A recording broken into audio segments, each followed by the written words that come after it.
Hello all, welcome back to Sri Samayal. இன்றைக்கி தமிழ்நாட்டிலே ரொம்ப பாப்புலராக இருக்கிற ஒரு போஸ்ட் பார்ட்டம் ரெசிபி அங்காய பொடி எப்படி பண்ணலான்னு பார்க்கலாம். இது நார்மலாக எல்லாருமே சாப்பிடலாம். ஸ்டொமக் அப்செட், இன்டைஜஷன் இதெல்லாம் வராமையும் இருக்கும், வந்தால் சீக்கிரமாக சரியாயிடும். இப்போ ரெசிபி பார்க்கலாம். அதுக்கு முன்னாடி நீங்கள் இந்த சேனலை சப்ஸ்கிரைப் பண்ணலன்னா சப்ஸ்கிரைப் பண்ணிக்கோங்க. பக்கத்தில் இருக்கிற பெல் ஐக்கானையும் ப்ரெஸ் பண்ணிக்கோங்க. இந்த அங்காய பொடியை பற்றி பொதுவாக எல்லாருக்குமே தெரிஞ்சிருக்கும், தெரியாதவங்களுக்கு சொல்கிறேன். இது ரொம்பவே ஹெல்த்தியான ஒரு ரைஸ் மிக்ஸ் பவுடர். இன்றைக்கி 12 இன்க்ரீடியன்ஸ் யூஸ் பண்ணி இந்த ரெசிபி பண்ண போகிறோம். இதுக்கு தேவையான இன்க்ரீடியன்ஸ் எல்லாம் ஃபஸ்ட்டு எடுத்து வச்சுக்கலாம். இதுக்கு பெருசாக ப்ராசஸ்லாம் கிடையாது. சிம்பிளாக சொல்லணுன்னா எல்லா இன்க்ரீடியன்ஸையும் வறுத்துட்டு அரைச்சி பவுடர் ஆக்க போகிறோம், அவ்வளோதான். பட் இதை வறுக்கிறதுல கொஞ்சம் ட்ரிக்கியாக இருக்கும். உங்களுக்கு டைம் நிறையா இருக்குன்னு சொன்னால் இந்த ஒவ்வொரு இன்க்ரீடியன்ஸையும் தனித்தனியாக வறுத்து அதை ஒரு பிளேட்டில் ஆற வச்சு அதுக்கப்புறம் மிக்சியில் போட்டு அரைச்சிக்கலாம். இல்லை நீங்கள் குயிக்காக பண்ணணும்னு நினச்சிங்கன்னா இன்றைக்கி நான் சொல்லியிருக்கிற ஆர்டர் அப்படியே ஃபாலோ பண்ணுங்கள். எந்த இன்க்ரீடியன்ஸுமே கருகாமல் சூப்பரான பவுடர் அரைக்கலாம். இன்றைக்கி எடுத்துருக்கிற 12 இன்க்ரீடியன்ஸில் எல்லாத்தையுமே டைரெக்டாக சேர்க்கலாம், இந்த சுக்கை தவிர. இந்த சுக்கு மட்டும் நம்ம இடிச்சுட்டு அதுக்கப்புறம் சேர்த்துக்கலாம். அதனால் ஃபஸ்ட்டே இடித்து தனியாக வச்சிடுறேன். இன்கேஸ் உங்களுக்கு சுக்கு கிடைக்கலன்னா நீங்கள் ட்ரை ஜிஞ்சர் பவுடர் யூஸ் பண்ணிக்கலாம். இப்போ இந்த அங்காய பொடி பண்ண ஸ்டார்ட் பண்ணலாம். இதுக்கு கொஞ்சம் பெரிய கடாயை மீடியம் ஃப்ளேமில் ஹீட் பண்ணி 1 டீஸ்பூன் எண்ணெய் ஊற்றிக்கலாம். இந்த எண்ணெயிலே 12லேருந்து 15 சின்ன பீஸ் கட்டிக்காயம் போட்டுடலாம். பொதுவாக இந்த ரெசிபிக்கு எல்லா இன்க்ரீடியன்ஸையுமே நம்ம ட்ரை ரோஸ்ட் தான் பண்ணுவோம். இன்றைக்கி நம்ம கட்டி காயமாக போடுறதால காயம் பொரியறதுக்காக மட்டும் கொஞ்சமாக எண்ணெய் ஊற்றிக்கிறோம். காயம் பொரிஞ்சப்புறம் ஃபஸ்ட்டு நம்ம சுண்டைக்காய் வத்தல் சேர்த்துடலாம். ஒவ்வொரு ஐட்டமுக்கும் வறுக்கிற டைமிங் சேஞ்ச் ஆகும். ஒன்று சீக்கிரமாக வறுத்துடலாம், ஒரு சிலது கொஞ்சம் லேட் ஆகும். அதனால இன்றைக்கி சொன்ன ஆர்டர் மட்டும் மாற்றாமல் ஃபாலோ பண்ணால் நீங்களும் எந்த ஐட்டமும் கருகாமல் வறுத்துடலாம். கடைசி ஐட்டம் ஆட் பண்ணுற வரைக்கும் சுண்டைக்காய் வத்தலையும் இதே பேன்லேயே சேர்த்து தான் வறுக்க போகிறோம். அதனால 1 நிமிஷம் வறுத்துட்டு 1 கப் துவரம்பருப்பை இப்போ சேர்த்துடலாம். துவரம்பருப்பையும் 1 நிமிஷம் வறுத்துட்டு அடுத்த ஐட்டம் போட்டுடலாம். மற்ற ஐட்டம் எல்லாம் வறுக்கும் போதே இதுவும் கோல்டன் ப்ரௌன் ஆகிடும். அடுத்தது நம்ம தட்டி வச்ச சுக்கு. உங்ககிட்ட சுக்கு இல்லை, நீங்கள் பவுடராக போடுறதா இருந்தால் இப்போ போடக்கூடாது, கடைசியாக ஸ்டவ் ஆஃப் பண்ணிட்டு தான் போடணும். இதையும் 1 நிமிஷம் வறுத்துட்டு 1 கப் தனியா போட்டுடலாம். இன்னைக்கு சொன்ன எல்லா ஐட்டமும் நாட்டு மருந்து கடையில் கிடைக்கும், பேக்கெட்டாகவே இருக்கும், வாங்கிக்கலாம். கிட்ஸ் எல்லாம் இந்த பொடி சாப்பிடும்போது வயிற்றுல பூச்சி வராமையும் இருக்கும். மல்லி வறுக்கும் போதே அந்த வாசனை வெளில வரும், அது வரைக்கும் வறுத்துட்டு 1 கப் மணத்தக்காளி வத்தல் போட்டுடலாம். எல்லா இன்க்ரீடியன்ஸையும் மீடியம் ஃப்ளேம்லேயே வச்சு பொறுமையாக வறுத்துக்கலாம், அப்போ தான் கருகி போகாமையும் இருக்கும்.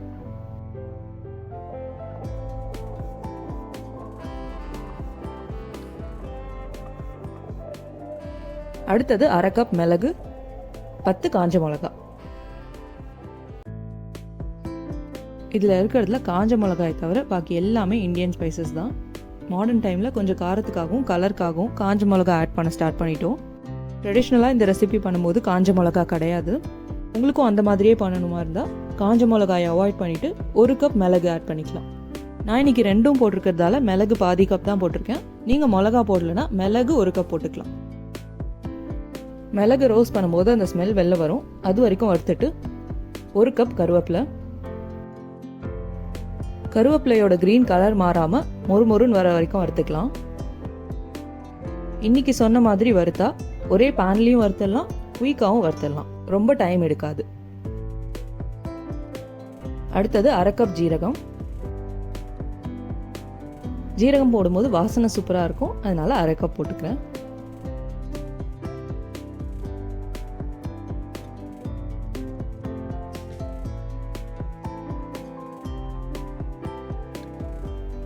கடைசியாக 1 கப் காஞ்ச வேப்பம்பூ. இது பழைய பூவாகவும் இருக்கலாம், புது பூவாகவும் இருக்கலாம், உங்களுக்கு கிடைக்கிறத பொறுத்து இதை ஆட் பண்ணிக்கலாம். இது கூடயே 2லேருந்து 3 டேபிள் ஸ்பூன் கல்லுப்பு. கல்லுப்பில் லைட்டாக ஈரம் இருக்கும். இந்த மாதிரி ரோஸ்ட் பண்ணிவிட்டு அப்புறம் அரைக்கும் போது அந்த ஈரம் எதுவுமே இருக்காது. அதனால ஸ்டோர் பண்ணும்போது ரொம்ப நாளைக்கு கெட்டு போகாமல் இருக்கும்.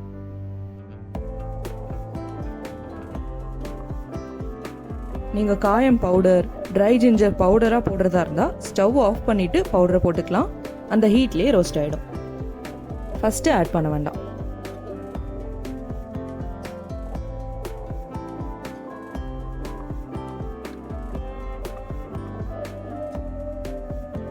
இப்போ ஸ்டவ் ஆஃப் பண்ணிடலாம். இப்படியே கடாயோடு ஆற வைக்கக்கூடாது, கடாயில் இருக்கிற ஹீட்லேயே இன்னும் கொஞ்சம் ரோஸ்ட் ஆகிடும். அதனால் தனியாக ஒரு பிளேட்டில் மாற்றி இதை ஆற வச்சிடலாம். இது கம்ப்ளீட்டாக ஆறட்டும். ஆறின அப்புறம் நம்ம பொடியை அரைச்சி எடுத்துக்கலாம். பார்க்கும்போதே தெரியும் எந்த இன்க்ரீடியன்ஸும் கருகில் ப்ராப்பராக ரோஸ்ட் ஆகியிருக்கு. கருவேப்பிலையும் க்ரீன் கலர் மாறாமல் மொறுமொறுன்னு இருக்கும்.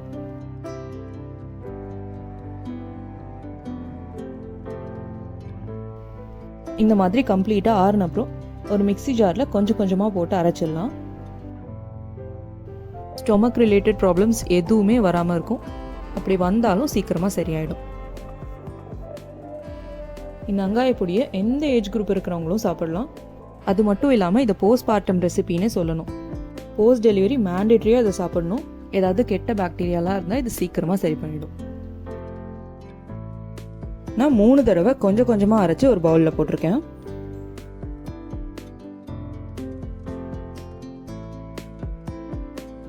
இப்போ எல்லாத்தையும் சேர்த்து மிக்ஸ் பண்ணி விட்டுட்டு ஆறுன அப்புறம் ஒரு ஏர்டைட் கண்டெய்னரில் எடுத்து ஃப்ரிட்ஜில் ஸ்டோர் பண்ணிடலாம். 6 மாதம் வரைக்கும் கெட்டு போகாமல் சூப்பராக இருக்கும். அவ்வளோதான், ரொம்பவே ட்ரெடிஷ்னலான மெத்தடில் வெங்காய பொடி ரெடி பண்ணிட்டோம். நம்மளோட லஞ்சை இந்த வெங்காய பொடியில் தான் ஸ்டார்ட் பண்ணணும். சூடான சாதத்தில் நெய்யோ எண்ணெயோ ஊற்றி கொஞ்சமாக இந்த வெங்காய பொடி போட்டு மிக்ஸ் பண்ணி சாப்பிட்டுட்டு அதுக்கப்புறமா நம்ம லஞ்ச் சாப்பிடலாம். லைட்டாக கசப்பு இருக்கும், பட் ஹெல்த்துக்கு ரொம்பவே நல்லது.